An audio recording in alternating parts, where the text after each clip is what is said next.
ज्ञान की किताब एक में आपका स्वागत है। तो आज हम देखेंगे चतुर्थी का चंद्र देखने से श्री कृष्ण पर चोरी का कलंक क्यों लगा था। तो देखते हैं स्यामंतक मणि की पौराणिक कथा। भाद्रपद मास की चतुर्थी तिथि शुरू होने से लेकर खत्म होने तक चंद्रमा का दर्शन नहीं करना चाहिए। यदि भूल से गणेश चतुर्थी के दिन चंद्रमा के दर्शन हो जाए तो मिथ्या दोष से बचाव के लिए कथा का श्रवण करना चाहिए। एक बार नंदकिशोर ने संत कुमारों से कहा कि चतुर्थी के चंद्रमा के दर्शन करने से श्री कृष्ण पर जो लांछन लगा था वह सिद्धि विनायक व्रत करने से दूर हुआ था। ऐसा संत कुमारों को आश्चर्य हुआ। उन्होंने पूर्ण ब्रह्म श्री कृष्ण को कलंक लगने की कथा पूछी तो नंदकिशोर ने बताया, एक बार जरासंध के भय से श्री कृष्ण समुद्र के मध्य नगरी बसाकर रहने लगे। इसी नगरी का नाम आजकल द्वारिकापुरी है। द्वारिकापुरी में निवास करने वाले सत्राजित यादव ने सूर्य नारायण की आराधना की। तब भगवान सूर्य ने उसी नित्य 8 बार सोना देने वाली स्यामंतक नामक मणि अपने गले से उतार कर दे दी। मणि पाकर सत्राजित यादव जब समाज में गया तो श्री कृष्ण ने उस मणि को प्राप्त करने की इच्छा व्यक्त की। सत्राजित ने वह मणि श्री कृष्ण को न देकर अपने भाई प्रसेनजित को दे दी। एक दिन प्रसेनजित घोड़े पर चढ़कर शिकार के लिए गया। वहाँ एक शेर ने उसे मार डाला और मणि ले ली। रेंजों का राजा जामवंत उस सिंह को मारकर मणि लेकर गुफा में चला गया।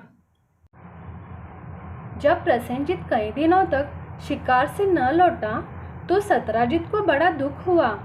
उसने सोचा श्री कृष्ण ने ही मणि प्राप्त करने के लिए उसका वध कर दिया होगा। अंततः बिना किसी प्रकार की जानकारी जुटाए उसने प्रचार कर दिया कि श्री कृष्ण ने प्रसेनजित को मारकर स्यामंतक मणि छीन ली है। इस लोक निंदा के निवारण के लिए श्री कृष्ण बहुत से लोगों के साथ प्रसेनजित को ढूंढने वन में गए। वहां पर प्रसेनजित को शेर द्वारा मार डालना और शेर के रीछ द्वारा मारने के चिन्ह उन्हें मिल गए। रीछ के पैरों की खोज करते करते वे जामवंत की गुफा पर पहुंचे और गुफा के भीतर चले गए। वहां उन्होंने देखा कि जामवंत की पुत्री उस मणि से खेल रही है। श्री कृष्ण को देखते ही जामवंत युद्ध के लिए तैयार हो गया। युद्ध छिड़ गया। गुफा के बाहर श्री कृष्ण के साथियों ने उनकी 7 दिन तक प्रतीक्षा की। फिर वे लोग उनके वध को जानकर पश्चाताप करते हुए द्वारिकापुरी लौट गए। इधर 21 दिन लगातार युद्ध करने पर भी जामवंत श्री कृष्ण को पराजित न कर सका। तब उसने सोचा, कहीं यह अवतार तो नहीं जिसके लिए मुझे रामचंद्र जी का वरदान मिला था। यह पुष्टि होने पर उसने अपनी कन्या का विवाह श्री कृष्ण के साथ कर दिया और मणि दहेज में दे दी। श्री कृष्ण जब मणि लेकर वापस आए तो सत्राजित अपने किए पर बहुत लज्जित हुआ। इस लज्जा से मुक्त होने के लिए उसने भी अपनी पुत्री का विवाह श्री कृष्ण के साथ कर दिया। कुछ समय के बाद श्री कृष्ण किसी काम से इंद्रप्रस्थ चले गए। तब अक्रूर तथा ऋतुवर्मा राय से शतधन्वा यादव ने सत्राजित को मारकर अपने कब्जे में ले ली। सत्राजित की मौत का समाचार जब श्री कृष्ण को मिला तो वे तत्काल द्वारिका पहुँचे। वे शतधन्वा को मारकर मणि छीनने को तैयार हो गए। इस कार्य में सहायता के लिए बलराम भी तैयार थे। यह जानकर शतधन्वा ने मणि अक्रूर को दे दी और स्वयं भाग निकला। श्री कृष्ण ने उसका पीछा करके उसे मार तो डाला पर मणि नहीं मिल पाई। बलराम भी वहां पहुंचे। श्री कृष्ण ने उन्हें बताया कि मणि इसके पास नहीं है। बलराम जी को विश्वास न हुआ। वे अप्रसन्न होकर विदर्भ चले गए। श्री कृष्ण की द्वारिका लौटने पर लोगों ने उनका भारी अपमान किया। तत्काल यह समाचार फैल गया कि स्यमंतक मणि के लोभ में श्री कृष्ण ने अपने भाई को भी त्याग दिया। श्री कृष्ण इस अकारण प्राप्त अपमान के शोक में डूबे थे कि सहसा वहाँ नारद जी आ गए। उन्होंने श्री कृष्ण जी को बताया, आपने भाद्रपद शुक्ल चतुर्थी के चंद्रमा का दर्शन किया था, इसी कारण आपको इस तरह लांछित होना पड़ा है। श्री कृष्ण ने पूछा, चौथ के चंद्रमा को ऐसा क्या हो गया है जिसके कारण उसके दर्शन मात्र से मनुष्य कलंकित होता है।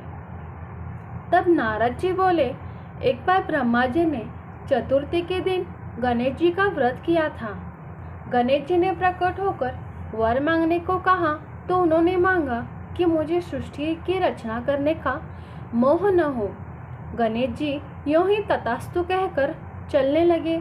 उनके विचित्र व्यक्तित्व को देखकर चंद्रमा ने उपवास किया। इस पर गणेश जी ने रुष्ट होकर चंद्रमा को शाप दिया कि आज से कोई तुम्हारा मुख नहीं देखना चाहेगा। शाप देकर गणेश जी अपने लोक चले गए और चंद्रमा मानसरोवर की कुमुदिनियों में जा छिपा।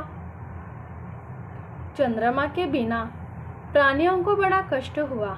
उनके कष्टों को देखकर ब्रह्मा जी की आज्ञा से सारे देवताओं के व्रत से प्रसन्न होकर गणेश जी ने वरदान दिया कि अब चंद्रमा शाप से मुक्त तो हो जाएगा, पर भाद्रपद शुक्ल चतुर्थी को जो भी चंद्रमा के दर्शन करेगा उसे चोरी का आदि झूठा लांछन जरूर लगेगा, किंतु जो मनुष्य प्रत्येक द्वितीया को दर्शन करता रहेगा वह इस लांछन से बच जाएगा।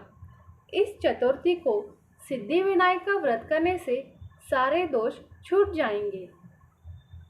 यह सुनकर देवता अपने अपने स्थान को चले गए। इस प्रकार भाद्रपद शुक्ला चतुर्थी को चंद्रमा का दर्शन करने से आपको यह कलंक लगा है। तब श्री कृष्ण ने कलंक से मुक्त होने के लिए ही व्रत किया था। कुरुक्षेत्र के युद्ध में युधिष्ठिर ने भगवान श्री कृष्ण से पूछा, भगवान, मनुष्य की मनोकामना सिद्धि का कौन सा उपाय है? किस प्रकार मनुष्य धन, पुत्र, सौभाग्य तथा विजय प्राप्त कर सकता है? यह सुनकर श्री कृष्ण ने उत्तर दिया, यदि तुम पार्वती पुत्र श्री गणेश का विधि पूर्वक पूजन करो तो निश्चय ही तुम्हें सब कुछ प्राप्त हो जाएगा। तब श्री कृष्ण की आज्ञा से ही युधिष्ठिर जी ने गणेश चतुर्थी का व्रत करके महाभारत का युद्ध जीता था। तो ऐसे ही ज्ञान भरे वीडियो पाने के लिए ज्ञान की किताब 1 को लाइक करें, शेयर करें, कमेंट करें और सब्सक्राइब करें। धन्यवाद।